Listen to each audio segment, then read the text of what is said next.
اعوذ باللہ السمیع العلیم من الشیطان الرجیم من حمزہ ونفخہ ونفثہ۔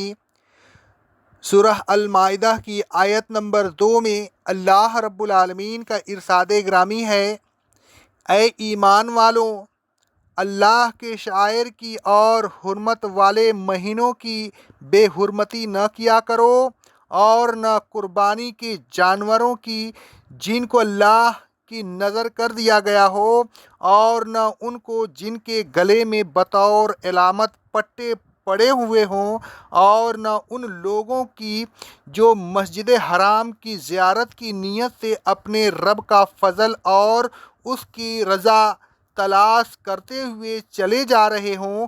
اور اے ایمان والوں، حالت احرام میں تم کو شکار سے روک دیا گیا ہے، لیکن جب تم احرام اتار دو تو پھر شکار کر سکتے ہو۔ اور اے ایمان والوں، اس قوم کی دشمنی جس قوم نے تمہیں مسجد حرام جانے سے روک دیا تھا، تمہیں اس بات پر آمادہ نہ کرے کہ تم ان کے ساتھ زیادتی کرو۔ اور اے ایمان والو، نیکی اور تقوی کے کاموں میں ایک دوسرے کے ساتھ تعاون کیا کرو، لیکن گناہ اور ظلم و زیادتی کے کاموں میں ایک دوسرے کے ساتھ تعاون نہ کیا کرو۔ اللہ سے ڈرتے رہو، بے شک اللہ سخت عذاب کرنے والا ہے۔ اللہ تبارک و تعالیٰ فرماتا ہے، یا ایھا الذین آمنوا تحلوا شعائر اللہ، اے ایمان والو، اللہ تبارک و تعالیٰ کے شعائر کی بے حرمتی نہ کرو۔ شعائر ان چیزوں کو کہتے ہیں جن کا اللہ تبارک و تعالیٰ سے کسی نہ کسی قسم کا کوئی خاص تعلق ہو، اور اس تعلق کی بنا پر ان کی عزت و تکریم کی جاتی ہو۔ اللہ تبارک و تعالیٰ کے تمام شعائر کا ادب و احترام لازمی ہے۔ اللہ تبارک و تعالیٰ کے تمام شعائر کا ادب و احترام تقوی کی علامت ہے۔ جو متقی ہوگا وہ ضرور اللہ تبارک و تعالیٰ کے شعائر کی تعظیم و تحریم کرے گا۔ اللہ تبارک و تعالیٰ فرماتا ہے سورہ حج کی آیت نمبر 32 میں، یہ سن چکے تو اب مزید سنو کہ جو شخص اللہ کے شعائر کی تعظیم کرے تو یہ دلوں کے تقوی کی علامت ہے۔ آگے اللہ رب العالمین فرماتا ہے سورہ حج کی آیت نمبر 30 میں، یہ حکم تو اے لوگوں تم نے سن لیا، مزید سنو، اللہ کی طرف سے جن چیزوں کا ادب و احترام فرض کر دیا گیا ہے ان کی تعظیم کرو، اور جو شخص اللہ تبارک و تعالیٰ کی محترم قرار دی ہوئی چیزوں کی تعظیم کرے تو یہ اس کے رب کے یہاں اس کے لیے بہتر ہے۔ آگے اللہ تبارک و تعالیٰ نے ان شعائر میں سے بعض کا ذکر بھی خاص طور پر کر دیا۔ اللہ تبارک و تعالیٰ نے حرمت والے مہینوں کو، قربانی کے جانوروں کو جو حرم جا رہے ہوں، خصوصاً ان جانوروں کو جن کے گلے میں بطور علامت کے پٹے ڈال دیے گئے ہوں، اور ان لوگوں کو جو بیت الحرام کی زیارت کے تصور سے سفر کر رہے ہوں۔ شعائر میں شعائر کیا؟ اللہ تبارک و تعالیٰ فرماتا ہے، ولس شہر الحرام، حرمت والے مہینے کی بے حرمتی نہ کرو۔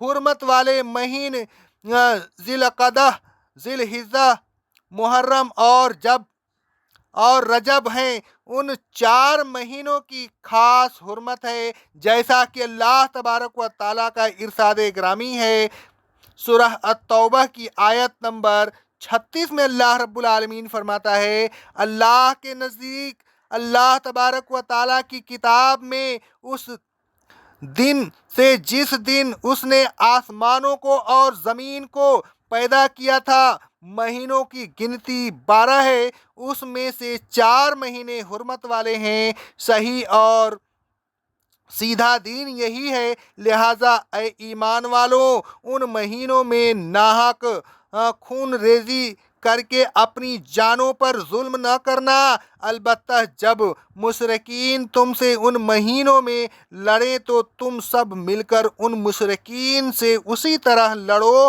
جس طرح وہ سب مل کر تم سے لڑیں۔ ہاں، تم لڑائی کی ابتدا نہ کرنا اور اسے اچھی طرح جان لو کہ تقوی یہی ہے، اور یہ کہ اللہ متقیوں کے ساتھ ہے۔ ان 4 مہینوں کی حرمت یہی ہے کہ ان میں قتل و خون ریزی سے بچا جائے۔ حرمت والے مہینوں کے متعلق جملہ مسائل انشاءاللہ تبارک و تعالی سورہ توبہ کی آیت نمبر 36 کی تفسیر میں بیان کی جائے گی۔ دوسری چیز جس کو اللہ تبارک و تعالی نے شعائر میں شمار کیا وہ ہدیہ اور قلائد ہیں۔ ہدیہ ہر اس جانور کو کہتے ہیں جو قربانی کے لیے بیت اللہ روانہ کیا جائے۔ قلائد قربانی کے ان جانوروں کو کہتے ہیں جو بیت اللہ جا رہے ہوں اور جن کے گلے میں بطور علامت کے پٹے پڑے ہوئے ہوں۔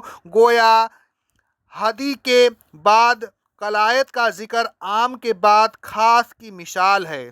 اللہ تبارک و تعالیٰ فرماتا ہے سورہ حج کی آیت نمبر 36 میں، اور اے ایمان والوں، قربانی کے اونٹوں کو بھی ہم نے تمہارے لیے شعائر اللہ مقرر کیا ہے۔ ان جانوروں کا احترام کس طرح کیا جائے اس کی تفصیل درج ذیل ہے۔ ان کو بے ضرورت مقررہ مقام پر پہنچنے سے پہلے ذبح نہ کیا جائے، البتہ اگر کوئی جانور راستے میں قریب الموت ہو جائے تو اسے ذبح کر دیں، پھر اس کی جوتی کو اس کے خون میں ڈبو کر اس کے پہلو پر چھاپہ مار دیں اور پٹوں کو خون میں ڈال دیں، پھر اس کو نہ خود کھائیں اور نہ اس کے ساتھی کھائیں، اس جانور کو دوسرے لوگوں کے کھانے کے لیے چھوڑ دیں۔ حضرت دویب رضی اللہ تعالیٰ عنہ فرماتے ہیں، صحیح مسلم کی حدیث ہے کہ رسول اللہ صلی اللہ علیہ وسلم میرے ساتھ قربانی کے اونٹ بھیجتے تھے، پھر فرماتے تھے اگر ان میں سے کوئی اونٹ چل نہ سکے اور تمہیں اس کے مر جانے کا ڈر ہو تو اس کو نہر کر دو، پھر اس کے جوتی اس کے خون میں ڈبو کر اس کے پہلو پر مار دو، اور نہ تم اس کو کھاؤ اور نہ کوئی تمہارا ساتھی اسے کھائے۔ حضرت ناجیہ رضی اللہ تعالی عنہا فرماتی ہیں کہ روایت ترمذی کی حدیث ہے، میں نے کہا اے اللہ کے رسول صلی اللہ علیہ وسلم، اگر قربانی کا کوئی جانور چل نہ سکے تو میں کیا کروں؟ رسول اللہ صلی اللہ علیہ وسلم نے فرمایا اس کو نہر کر دو، پھر اس کی جوتی کو اس کے خون میں ڈبو دو، پھر اسے لوگوں کے لیے چھوڑ دو تاکہ وہ اسے کھائیں۔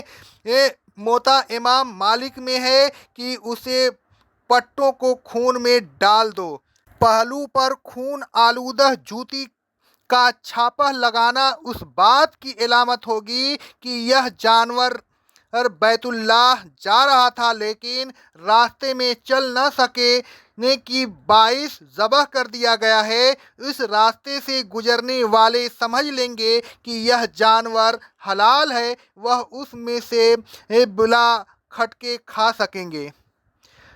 جانور کی جوتی سے مراد وہ جوتی ہے جو جانور کے گلے میں ڈال دی جاتی ہے تاکہ وہ جانور پہچانا جا سکے کہ قربانی کا جانور ہے، کوئی اس سے طرد نہ کرے اور نہ اسے لوٹے۔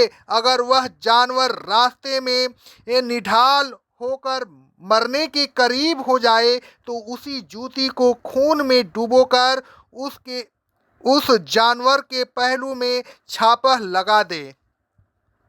میقات پہنچ کر قربانی کے اونٹ کے داہنے کوہان کو تھوڑا سا کھول دے، خون کو بہا دے، پھر اس اونٹ کے گلے میں 2 جوتیاں لٹکا دے۔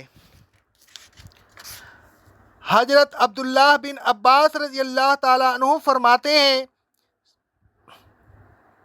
صحیح مسلم کی حدیث ہے کہ رسول اللہ صلی اللہ علیہ وسلم نے ظہر کی نماز پڑھی، پھر اپنی اونٹنی کو منگوایا، پھر اس کے داہنے کوہان کو کچھ کھول دیا اور خون کو بہا دیا، پھر اس کے گلے میں 2 جوتیاں لٹکا دی۔ اگر خود قربانی کے جانور کے ساتھ نہ جا سکے تو کسی دوسرے کے ہمراہ قربانی کے جانور کو بھیجنے میں کوئی مضائقہ نہیں، لیکن ان جانوروں کے گلے میں بھی پٹے ڈال دے۔ اقول قولی ھذا، استغفر اللہ، استغفر اللہ، استغفر اللہ۔